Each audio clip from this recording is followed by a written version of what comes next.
Hello friends, welcome to channel. நம்ம பார்த்துட்டு வந்துச்சுன்னா அம்பத்தூரில் ஒரு பாத்ரூம் வாலில் சிபிஜி வச்சுருக்கேன்.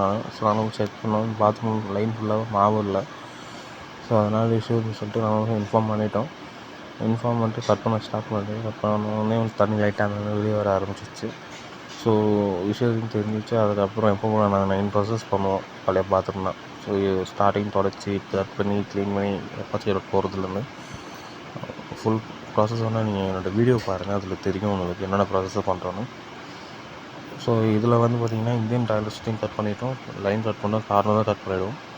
அதேமாதிரி ஜாடி எல்லா இடத்துலையும் கார்னர் ஃப்ளோரில் என்னென்ன எல்லாம் கட் பண்ணிவிட்டு ஃபுல்லாக எப்பாச்சு போட ஆரம்பிச்சிடும். இப்போ என்ன ஆகிருக்குன்னு கார்னர் இப்போ நாங்கள் ஸ்லோப் மாதிரி வைக்க ஆரம்பிச்சிடறோம். ஓகேங்களா? எக்ஸஸாக ஒரு 1/2 kg மாவு எனக்கு மெட்டீரியல் தேவைப்படும். அதனால தான் இப்போ 500 காஸ்ட் எக்ஸ்ட்ரா ஆகிடுது. ஓகேங்களா? லேபர் எப்பவுமே இருக்குது. ஒரு பாத்ரூம் 2000 தான். மெட்டீரியல் 1.5 kg தேவைப்பட்டுச்சு. ஓவராலாக இந்த பாத்ரூம் 3500 தேவைப்பட்டுச்சு. அதுமாதிரி ஆல் ஓவர் சென்னையில் எங்கே இருந்தாலும் கால் பண்ணுங்கள். ஒர்க் பண்ணுறோம்.